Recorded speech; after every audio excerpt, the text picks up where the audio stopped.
আসসালামু আলাইকুম। প্রিয় দর্শক, অন্য মঞ্চের আলাপ চাইতে আপনাদের সকলকে আমন্ত্রণ জানাচ্ছি। নমস্কার, আমি তরুণ ঘোষ। আপনাদের সেনাপ্রধান, বাংলাদেশ সেনাপ্রধান ওয়াকারুজ্জামান আমাদের সেনাপ্রধান উপেন্দ্র ত্রিবেদীকে দুবার ফোন করেছেন এই কারণে যে ভারতবর্ষ যে চরমপত্রটা পাঠিয়েছিল, সেই চরমপত্র পাওয়ার পর তার খবর নিশ্চয়ই সেনাপ্রধানের কাছে গিয়েছে। সেনাপ্রধান তারপর উদ্যোগী হয়ে ফোন করেছিলেন, দুবার কথা হয়েছে। কতক্ষণ হয়েছে না হয়েছে তার বিষয়বস্তু সময়টা আমি জানি না, কিন্তু বিষয়বস্তু আমার কাছে অল্প সংখ্যক কিছু এসে পৌঁছেছে, যেটা আমি আপনাদের সঙ্গে ভাগ করে নিতে চাই। আপনাদের সেনাপ্রধান ওয়াকারুজ্জামান তিনি ভারতবর্ষ সেনাপ্রধানকে, আমাদের উপেন্দ্র ত্রিবেদীকে বলেন যে ভারতবর্ষ একটি দায়িত্বশীল রাষ্ট্র। আমরা জানি ভারতবর্ষ এমন কিছু করবে না যাতে পার্শ্ববর্তী একটা ক্ষুদ্র দেশের কোন রকম ক্ষতি হয়।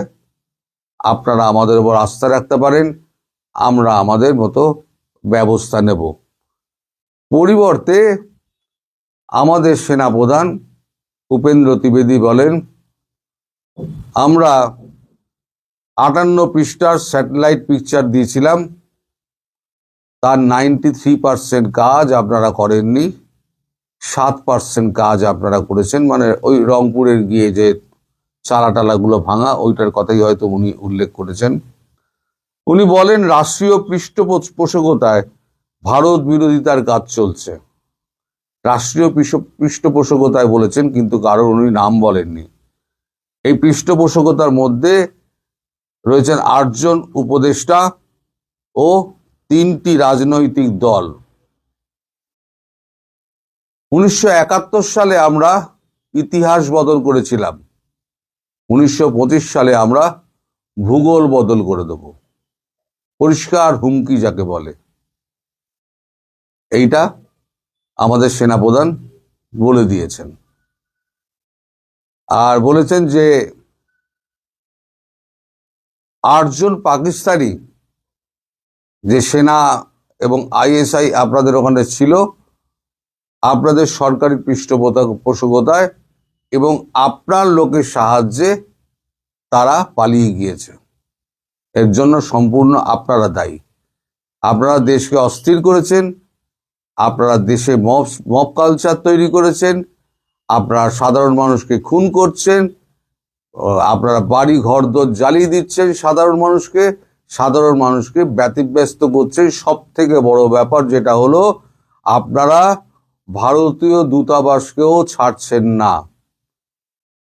ভারতীয় দূতাবাসের ওপরে হামলা মানে ভারতের ওপরে হামলা, এটা ভারত ধরে নিয়েছে। ভারত এমনি মানে অ্যাক্ট অফ ওয়ার ঘোষণা করে রেখে দিয়েছে, এবং সিঁদুর 2 আমরা খুব শীঘ্রই শুরু করব। এই অবস্থায় আপনারা যে ভারতীয় উপ হাই কমিশনার অ্যাটাক করলেন, ভাঙচুর করলেন, তাদের বাড়িঘর তাদের নিগৃহীত করলেন, এবং একজন তার নিরাপত্তা রক্ষী যে বেসরকারি হলো, নিরাপত্তা রক্ষী যে নিখোঁজ হয়েছে, আজ পর্যন্ত তার খোঁজ পাওয়া যায়নি। এই ব্যাপারে আপনারা কোনো হেলদোল কিছু নেই, আপনাদের তরফ থেকে একটা দুঃখ প্রকাশ পর্যন্ত করা হয়নি। ভারতবর্ষ এটাকে কিভাবে মেনে নেবে বলুন?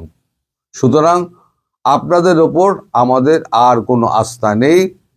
এবার আমরা আমাদের হিসেব বুঝে নেব। এইটুকু আমি জানতে পেরেছি, এর বাইরে কি কথা হয়েছে আমি জানি না।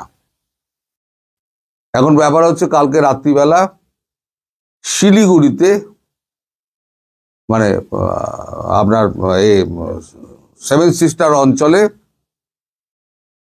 সেনাপ্রধান গেছিলেন। সেনাপ্রধান গিয়ে একটা বক্তৃতা দিয়েছেন। তারপরে সেখানে বন্দে মাতারাম একেবারে ধ্বনি উঠেছে, এবং জাতীয় সঙ্গীত, জাতীয় পতাকা উঠেছে, এবং চারিদিকে একটা যুদ্ধ রব একটা উঠে গিয়েছে। এরই মধ্যে 2-4টে আপনার মিসাইল রেঞ্জ মাপার জন্য ছাড়া হয়েছিল রাত্রিবেলা। 2-1জন ক্যামেরা বন্দি করেছেন, আমার কাছেও পাঠিয়েছেন।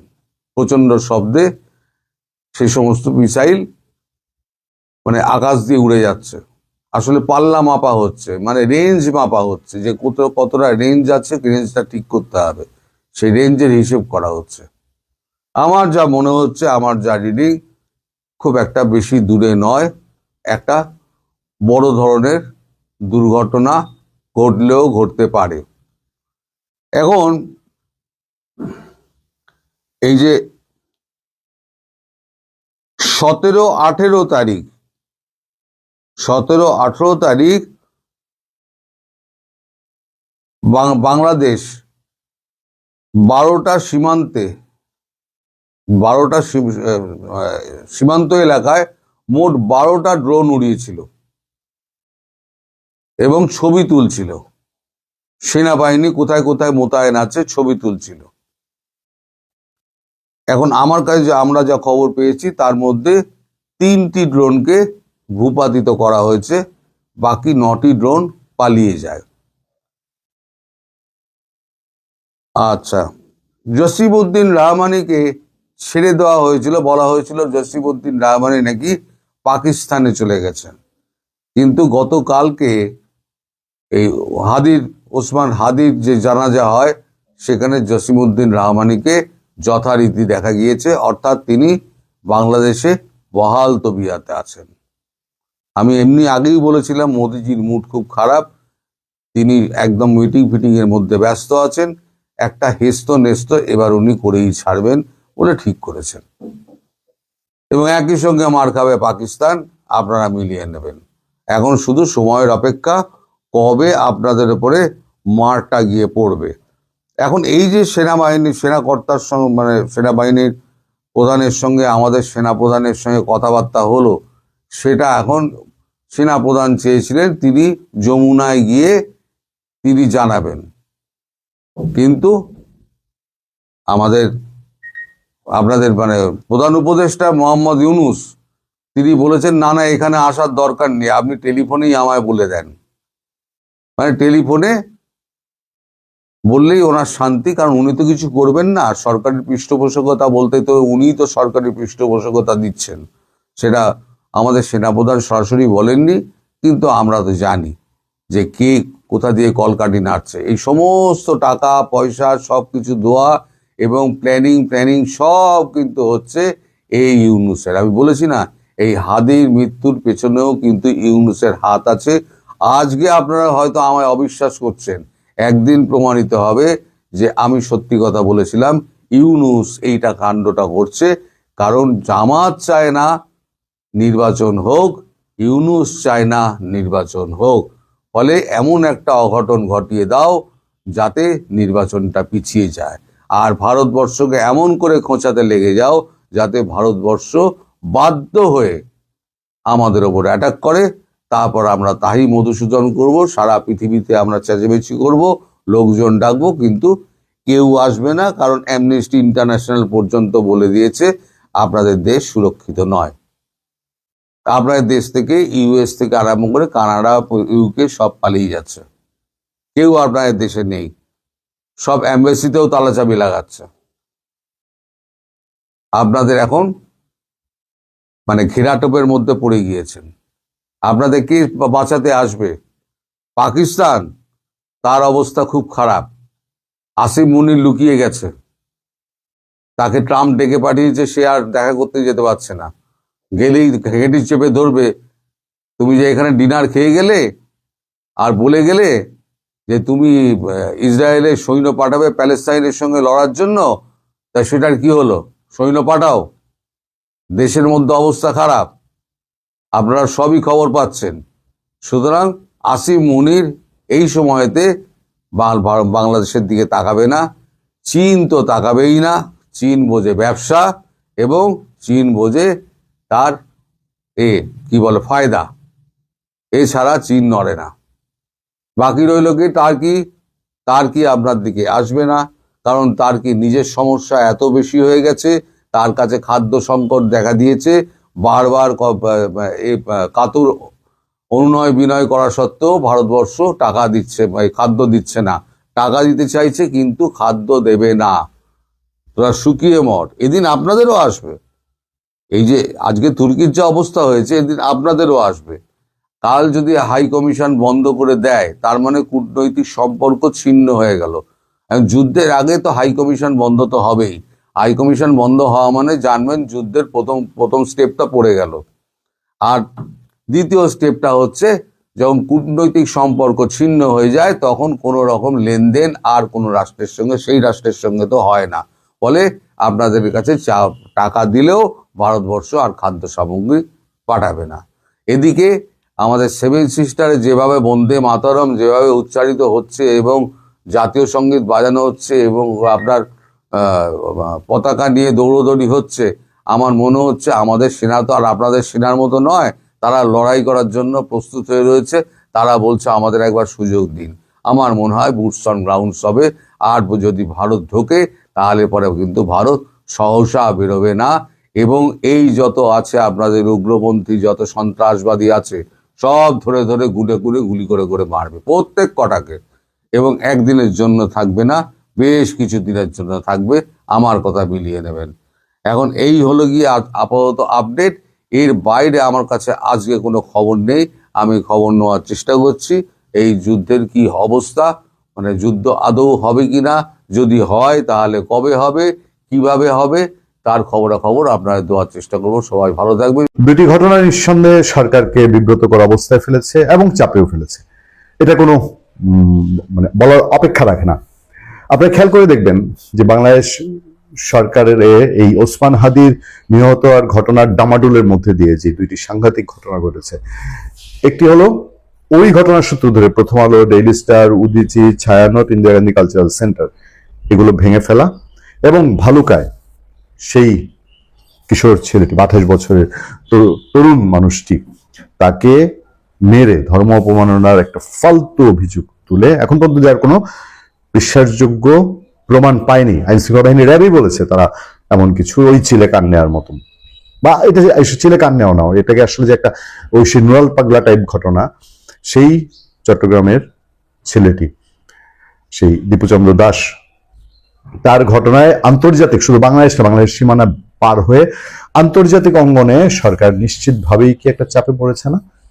আপনারা খেয়াল করে দেখবেন ভারতীয় ইন্ডিয়ান প্রেস ক্লাব থেকে গতকালই দুপুরবেলায় আমরা পেয়েছি, ইন্ডিয়ান প্রেস ক্লাব একটি বিবৃতি পাঠিয়েছে এবং প্রথম আলো এবং ডেইলি স্টারের এই ঘটনায় প্রচন্ড উদ্বেগ এবং উষ্মা প্রকাশ করেছে।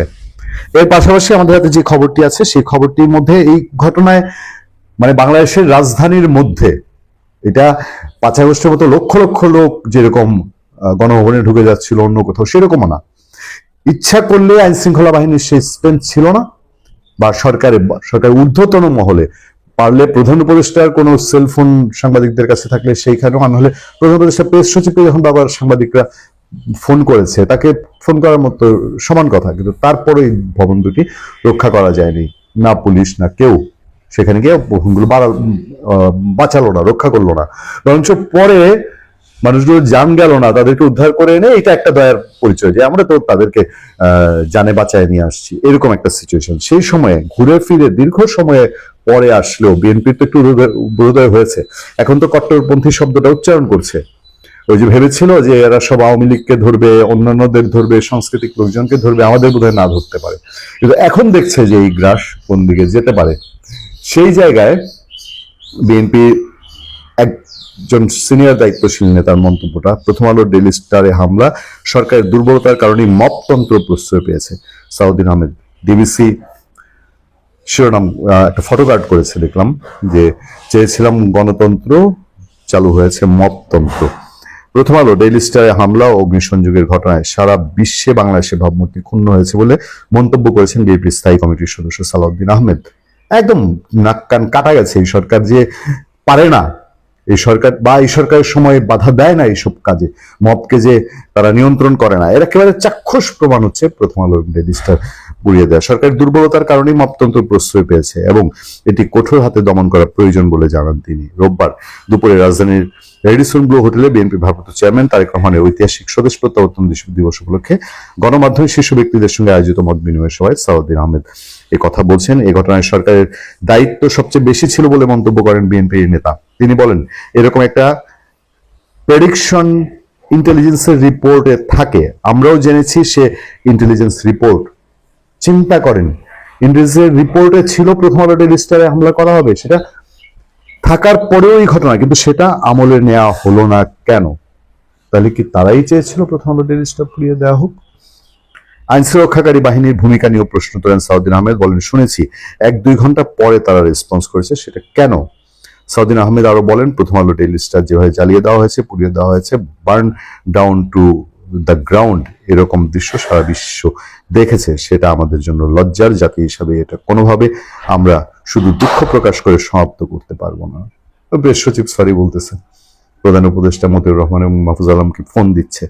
গণমাধ্যমে সমাজের দর্পণ উল্লেখ করে সাউদ্দিন আহমেদ বলেন, পত্রিকা হচ্ছে সমাজের দর্পণ, এই মুহূর্তে সমাজে যে দর্পণ চূর্ণ বিচূর্ণ হয়ে গেছে, কিন্তু সাংবাদিকদের দর্পণ যেন চূর্ণ না হয়। তিনি আরো বলছেন, আমরা তো চেয়েছিলাম ডেমোক্রেসি, কিন্তু কেন হয়ে যাবে মবক্রেসি?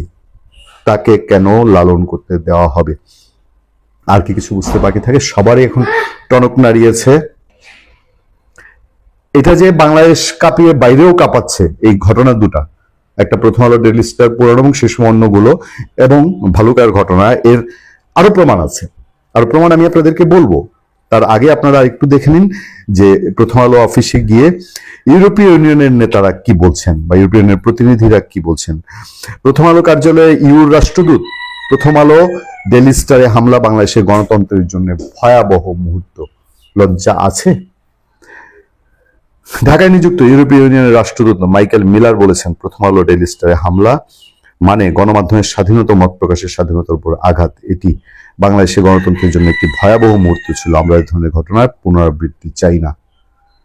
ইউ বলছে যে এটা বাংলাদেশের গণতন্ত্রের জন্য একটা ভয়াবহ মুহূর্ত ছিল, এবং ইউ বলছে যে গণমাধ্যমের স্বাধীনতা ও মত প্রকাশের স্বাধীনতার উপর আঘাত। সরকার যদি নাই বুঝে, সরকারের দায়িত্বশীল লোকগণ যদি পাত্তাই না দেয়, কি বলবেন? শুনেন তো দেখি প্রেস সচিবের বক্তব্য।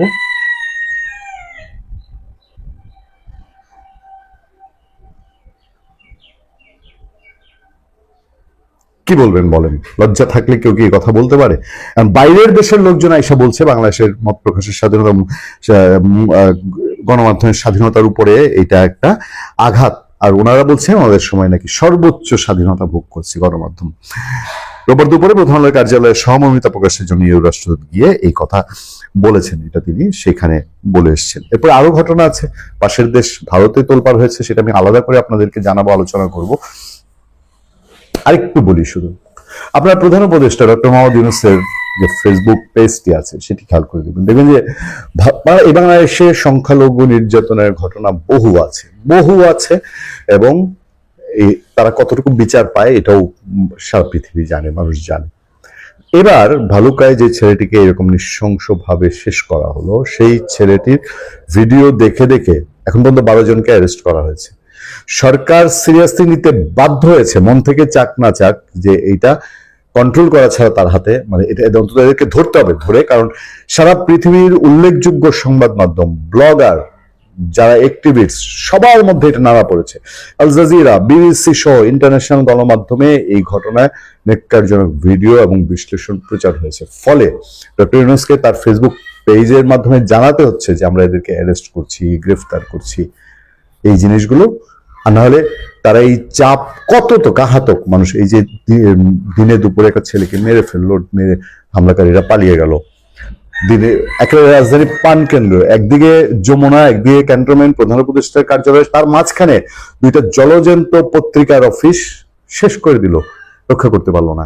এই সমালোচনা, এবং বাইরের দেশে যতই শান্তির বুলি আওরাক, বাইরের দেশের মানুষের চোখ কান খোলা আছে, যেমন ইউ এসে বলে গেছে যে সংবাদপত্রের স্বাধীনতার উপর এটা হস্তক্ষেপ, এটা মত প্রকাশের স্বাধীনতা না। ফলে সরকার বাহির দিয়ে যাই করছে, ভেতরে ভেতরে যে পালপিটিশন চলছে, এইটা মোটামুটি পরিষ্কার।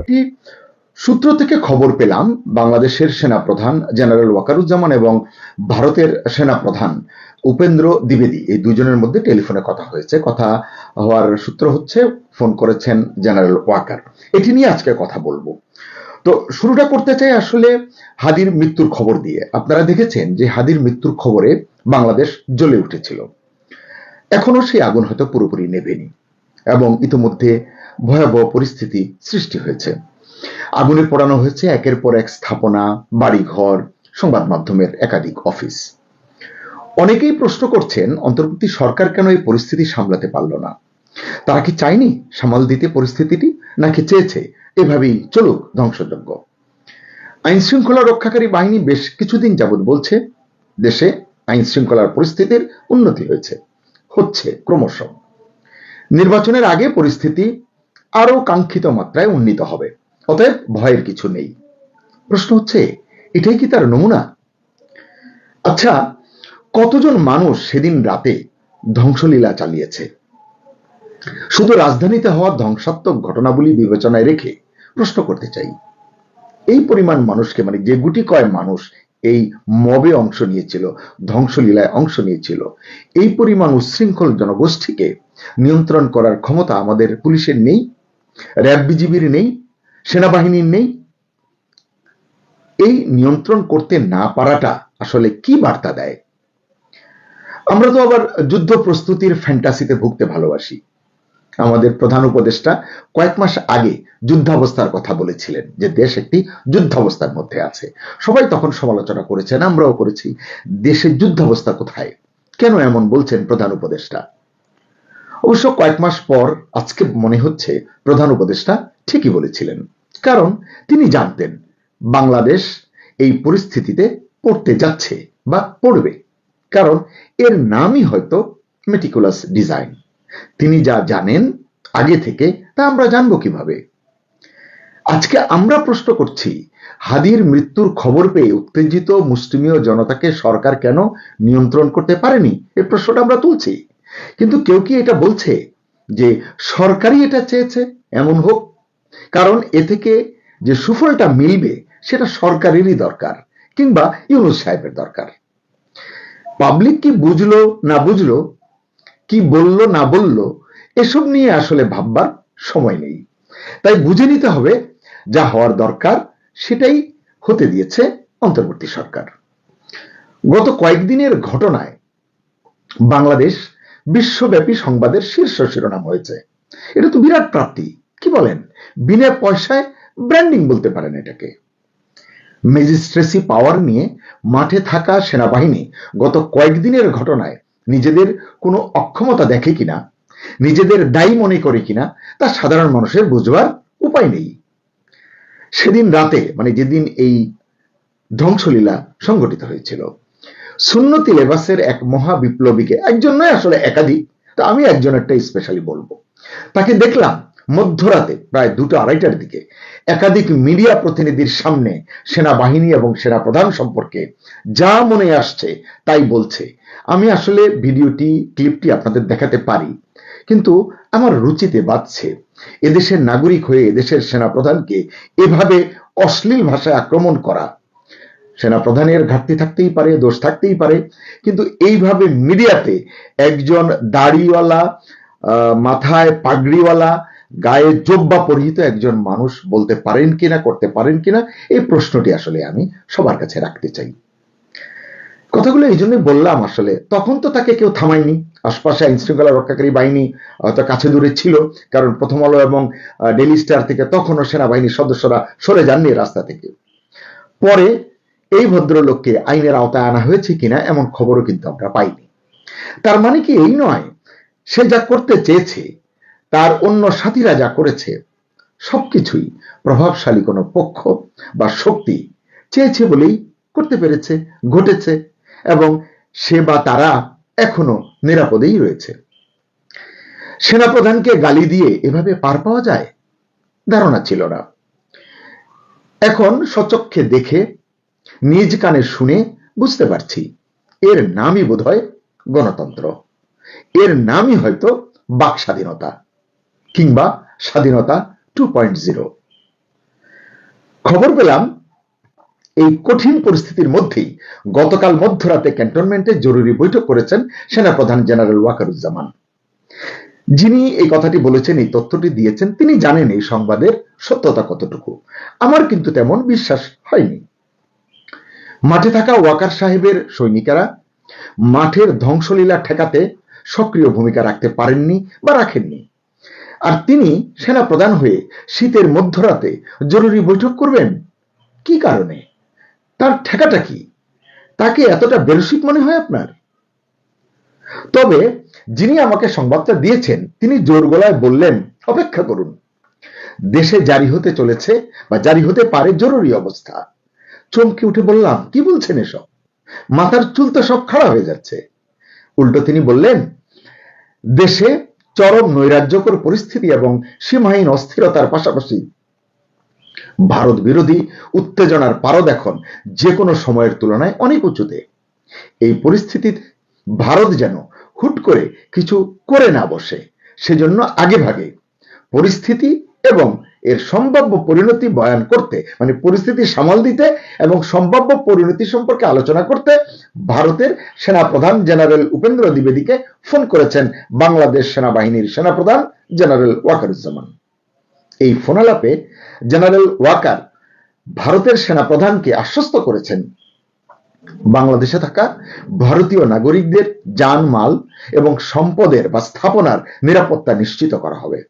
শুধু তাই নয়, ইতিমধ্যে সংঘটিত দুর্ঘটনা যা যা ঘটেছে, এই দুর্ঘটনায় জড়িত যারা আছে তাদেরকে আইনের আওতায় আনা হবে। জানালেন ওই ভদ্রলোক, ভারতের সেনাপ্রধান উপেন্দ্র দ্বিবেদী জেনারেল ওয়াকারকে হুঁশিয়ারি দিয়ে বলেছেন, বাংলাদেশে ঘটে যাওয়া প্রতিটি ঘটনা পর্যবেক্ষণে রেখেছে ভারত। বিশেষ করে ময়মনসিংহের ভালুকায় সংখ্যালঘু সম্প্রদায়ের এক যুবককে পিটিয়ে এবং পুড়িয়ে নৃশংসভাবে হত্যার ঘটনাটি ভারত কঠিন নজরদারিতে রেখেছে। এসব ঘটনার অবসান না হলে এবং পুনরায় বাংলাদেশে ভারত বিদ্বেষী কোনো কর্মকাণ্ড সংঘটিত হলে আর ছাড় দেবে না ভারত। প্রশ্ন হচ্ছে, নিজের দেশের মানুষের জানমাল রক্ষায় যেখানে আমাদের সেনাবাহিনী মাঝে মাঝে অসহায়ত্ব প্রকাশ করছে, কথাটা কেন বললাম? সেদিন রাতেই দেখলাম, নিশ্চয়ই আপনারাও দেখেছেন, উচ্ছৃঙ্খল মবের কাছে সেনা সদস্যরা 20 মিনিট সময় ভিক্ষা করছেন আটকে পড়াদের উদ্ধার করার জন্য। বলেছে, আমাদেরকে একটু করতে দিন, করে আমরা চলে যাব, তারপর আপনারা আপনাদের কাজ করবেন। সেখানে ভারতীয় নাগরিকদের জানমাল রক্ষায় কি অবদান রাখতে পারবে এই সৈন্যবাহিনীর সৈন্যরা? রাজধানীর বারিধারায় অবস্থিত ভারতীয় হাই কমিশন হলো সে দেশের সার্বভৌম একটি স্থাপনা, যেটি আমাদের দেশে আছে। তাদের জন্য এটি একটি সার্বভৌম এলাকা বা অস্তিত্ব। আন্তর্জাতিক কূটনীতি একথাই বলে, কিন্তু সেটা নিয়েও জব্বরের বলি খেলার মতো উন্মত্ত উল্লাস করলো একটি গোষ্ঠী। কিন্তু আমাদের সরকার নির্বিকার রইল। ভারতীয় হাই কমিশন ইতিমধ্যেই তাদের কার্যক্রম গুটিয়ে আনতে বাধ্য হয়েছে। চট্টগ্রামে অনির্দিষ্টকালের জন্য কার্যক্রম বন্ধ ঘোষণা করা হয়েছে। এসব ঘটনায় কি ব্যবস্থা নিয়েছেন জেনারেল ওয়াকার কিংবা মাঠে থাকা তার বীর জওয়ানরা? জেনারেল ওয়াকার নিশ্চয়ই জানেন, তিনি যা বলেছেন, যদি বলে থাকেন উপেন্দ্র দ্বিবেদীকে, তা তার একক সিদ্ধান্তে বাস্তবায়ন করা সম্ভব নয়। এজন্য সরকারের, বিশেষ করে সরকার প্রধানের সদিচ্ছা এবং সম্মতি প্রয়োজন। কিন্তু সেখানকার মুড এবং মোটিভ কি, এটি আসলে বোঝা দরকার। কতিপয় মৌলবাদী জনতার হাতে দেশের সম্পদ যেখানে অবলীলায় লুটের শিকার হয়, ধ্বংসযজ্ঞের শিকার হয়, অগ্নিসংযোগের উপলক্ষ হয়, সরকার যেখানে নির্বাক দর্শক, কেবল বিবৃতি যে আপনারা আর ভায়োলেন্স করবেন না, সেখানে সেনাপ্রধান বাংলাদেশে থাকা ভারতীয় নাগরিকদের জানমালের নিরাপত্তা দেবেন কিভাবে? কিভাবে এই প্রতিশ্রুতি বা আশ্বাস তিনি দেন? তিনি তো নিজের দেশই রক্ষা করতে পারছেন না, যদিও তিনি গত বছর 5 আগস্ট স্বেচ্ছায় সব দায়িত্ব কাঁধে তুলে নিয়েছিলেন। সত্যিই যদি সেনাপ্রধান জেনারেল ওয়াকার ভারতীয় সেনাপ্রধানকে ফোন করে থাকেন এবং উল্লিখিত কথাগুলো বলে থাকেন, তাহলে আমি তাকে ধন্যবাদ জানাবো। কারণ তার এই আশ্বাস দুই দেশের মধ্যকার সম্পর্কের স্থিতিশীলতা বজায়ে গুরুত্বপূর্ণ ভূমিকা রাখবে। এদিকে ভারতের একটি পত্রিকায় পড়লাম, বিদেশ সফর শেষে দেশে ফিরেই ভারতের প্রধানমন্ত্রী নরেন্দ্র মোদী ভারতের 3 বাহিনীর প্রধান এবং জাতীয় নিরাপত্তা উপদেষ্টা অজিত দোভালের সঙ্গে রুদ্ধদ্বার বৈঠক করেছেন। বৈঠকে বাংলাদেশের সার্বিক পরিস্থিতি নিয়ে দীর্ঘ আলোচনা করেছেন এবং তাদের স্ট্র্যাটেজি নির্ধারণ করেছেন। এমনিতেই চিকেন নেক সংলগ্ন এলাকায় এবং বাংলাদেশ সীমান্তের কয়েকটি স্থানে ভারতীয় অংশে গত বেশ কিছুদিন যাবৎ ভারতের সৈন্য সমাবেশ এবং যুদ্ধাস্ত্র সহ প্রস্তুতি নিয়ে বিভিন্ন মিডিয়ায় ব্যাপক লেখালেখি হচ্ছে এবং এটা নিয়ে জনমনে, বাংলাদেশের মানুষের মনেও ব্যাপক উদ্বেগ, উৎকণ্ঠা রয়েছে। হাদির মৃত্যুকে কেন্দ্র করে সৃষ্ট ধ্বংসলীলায় সরকারের নির্বিকার ভূমিকা নিয়েই যেখানে নানান প্রশ্ন রয়েছে জনমনে, সেখানে জেনারেল ওয়াকারের ভারতীয় সেনাপ্রধানের সঙ্গে টেলিফোনিক কূটনীতি যেটা তিনি করলেন, এটা কি পরিস্থিতি উত্তরণে কোনো ভূমিকা রাখতে পারবে? কি মনে হয় আপনাদের? রাজনৈতিক পর্যবেক্ষকরা বলছেন, দেশের চলমান এই অস্থিতিশীলতাকে কাজে লাগিয়ে সরকার নির্বাচন বানচাল করার বা পিছিয়ে দেওয়ার একটা অজুহাত খুঁজতে পারে।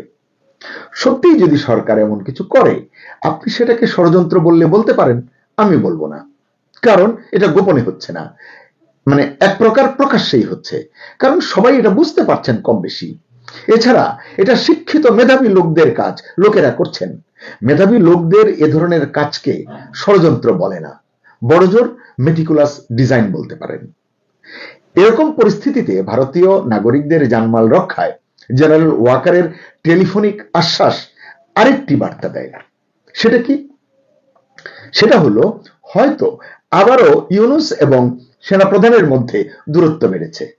আগেও অনেকে এমনটি ভেবেছেন, কিন্তু কিছুদিন পরেই আবার দেখা গেছে সেনাপ্রধান এবং প্রধান উপদেষ্টার মধ্যে কোনো দূরত্ব নেই, বরং তারা একে অন্যের প্রতি ভীষণ আস্থাশীল এবং নির্ভরশীল। দেশের মানুষ যেখানে প্রত্যাশা করছেন হাদির প্রকৃত হত্যাকারীদের গ্রেপ্তার করা হবে, দৃষ্টান্তমূলক শাস্তি নিশ্চিত করা হবে, সেখানে দেখা যাচ্ছে কেবল জলই ঘোলা করা হচ্ছে এবং অনেক অভিমুখ সৃষ্টি করা হচ্ছে, যাতে প্রকৃত অপরাধী পার পেয়ে যেতে পারে।